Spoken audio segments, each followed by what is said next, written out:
Imagine standing on a tiny speck of land, thousands of miles away from anywhere else on Earth. In front of you rise giant stone faces, each one towering over the rugged landscape, staring silently into the distance.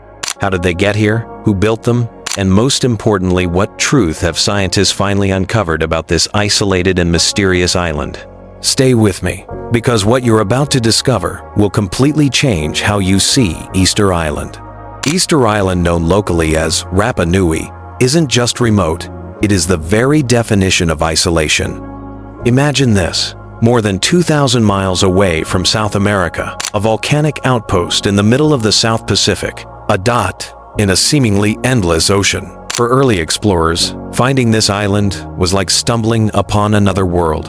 In 1722, Dutch navigator Jacob Roggeveen arrived here by chance on Easter Sunday. What he saw left him and his crew utterly speechless. The island's slopes were dotted with giant stone figures, looming over the landscape. Some stood 30 feet tall, others weighed over 80 tons, silent, solemn guardians staring across the land. Roggeveen described them with awe, calling them both monstrous and marvelous. To him, they seemed beyond human. Who could have built such wonders here on such a barren and remote island? But what shocked Roggeveen was not only the statues, it was the people.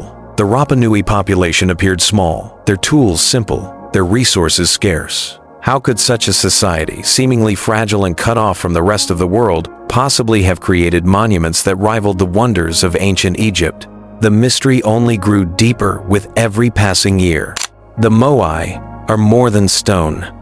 They radiate a presence that is hard to explain, part divinity, part humanity, almost as if the island's ancestors are still watching through their eyes. Their carved faces are calm, yet stern, timeless, yet strangely alive. Most of the moai stand with their backs to the ocean, gazing inward, forever guarding the island's people. But then there are the 7 at Ahu Akivi, a place unlike any other. These statues face the endless sea. Legend has an answer. The Rapa Nui say the first settlers were led by a great king, Hotu Matu'a. He did not arrive alone. He brought with him 7 groups of voyagers who would become the 7 tribes of Rapa Nui. And the moai at Ahu Akivi, looking out to sea, are said to embody those very voyagers. But here's the mystery. How did Hotu Matu'a and his people even find this island? Rapa Nui is one of the most isolated places on Earth. No coral reefs to guide the way. No mountain peaks rising high enough to be spotted from afar. Did they arrive here by accident, swept off course, clinging to survival until land appeared on the horizon? Or did they come on purpose, guided by the stars, the winds, and the currents, masters of navigation in ways we still struggle to understand? Some scientists believe Polynesian voyagers were among the most skilled sailors in human history, reading the waves, watching the flight of birds, even following drifting plants to find hidden islands. Others whisper about celestial clues, a bright new star that might have risen in ancient skies, marking the path to this tiny volcanic outpost. But here's the truth. We still don't know. And that's what makes Easter Island so haunting. Its story begins with a voyage shrouded in mystery, and statues that seem to remember a homeland across the sea. Scientists still debate the timeline of Rapa Nui's first settlers. Some argue it may have been as early as the 1st century, while others place it closer to the 6th century. The disagreement continues, but on one point they all agree. Whoever first reached Easter Island must have been among the greatest navigators in human history. Imagine the challenge. No compasses, no maps, no modern instruments, just the raw elements of nature. These sailors read the night sky like a map, memorizing the shifting constellations. For these voyagers, the Pacific Ocean was not an empty void. It was a living guidebook. And once they arrived, they didn't just survive.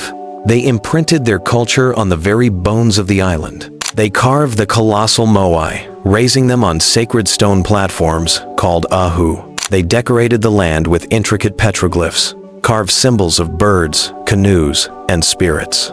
They mastered woodcraft, weaving, dance, and song, transforming isolation into creativity. But perhaps the most baffling legacy of all is Rongo Rongo, a mysterious script carved into wooden tablets. To this day, no one has fully deciphered it. Was it a record of kings? A guide to the stars? A sacred chant meant to preserve their knowledge? We may never know. The script remains silent, a code that resists even the best linguists. Like the moai, it stands as a reminder that Easter Island holds secrets the modern world has yet to unlock. But the story of Easter Island is not only one of genius and triumph, it is also a story of loss and unraveling that still sparks debate today. When the first Polynesians arrived, Rapa Nui was lush, cloaked in towering palm forests. The islanders used the wood for canoes, for shelter, and many believe for the impossible task of moving their gigantic stone statues across the island. Generation after generation, trees fell. Slowly, the green canopy disappeared. Without trees, there were no canoes to fish the open sea, no shelter from storms, no way to sustain the population that had once thrived. And as resources dwindled, the harmony of the island fractured. Clans began to compete. Rivalries flared into conflict. The same hands that had once carved the moai now raised weapons against one another. Some statues were deliberately toppled, crashing face first into the earth, as if the people had turned against the very symbols of their ancestors. By the time the first Europeans set foot on the island in the 18th century, the once thriving society had collapsed. Historians and scientists have long debated what truly happened. Was this the world's greatest cautionary tale of ecological disaster? A society that literally cut down the very trees that sustained it? Or was the collapse fueled by warfare and disease spread by colonial contact, eroding what remained of a fragile culture? The moai, once raised in glory, now lay scattered, broken, and silent. And yet, the people of Rapa Nui insist that their ancestors never truly vanished. Their presence is alive, etched into every stone, whispered through every legend, carried in every song. One man who understood this was Benedicto Tuki, a master woodcarver and proud descendant of King Hotu Matu'a himself. To Tuki, these statues were not relics of a lost civilization. They were guardians.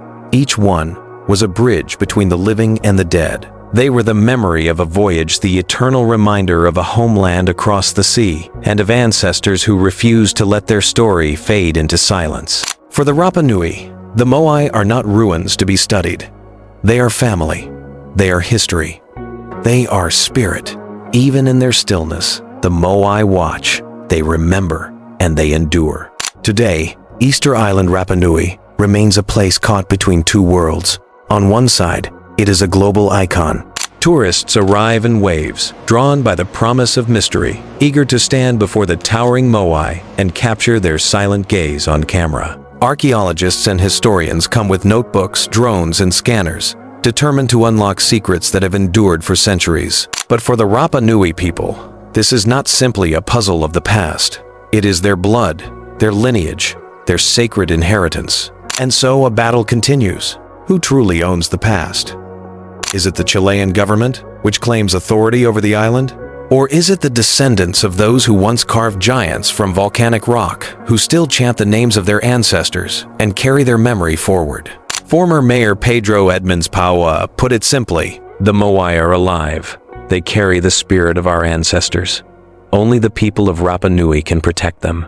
So, what is the truth about Easter Island? After centuries of mystery, scientists have slowly pieced together fragments of its story, voyages across the vast Pacific, incredible feats of navigation. Yet even with all this knowledge, the greatest revelation is not about the past, it's about the present. Easter Island is not a lost civilization. It is alive. Its people still walk the land. Its culture still breathes. The statues are not ruins. They are voices carved in stone, messages sent across time. They tell of courage, survival, ingenuity, and spirit. They remind us that even in the most isolated corners of the world, humanity has always sought meaning, connection, and memory.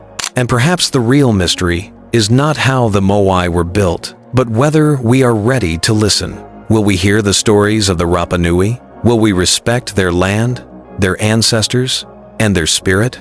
Or will these voices fade into silence, like whispers lost to the wind? Easter Island is not just a place on a map. It is a testament to human resilience, a puzzle that challenges our imagination and a living lesson carved into the heart of the Pacific.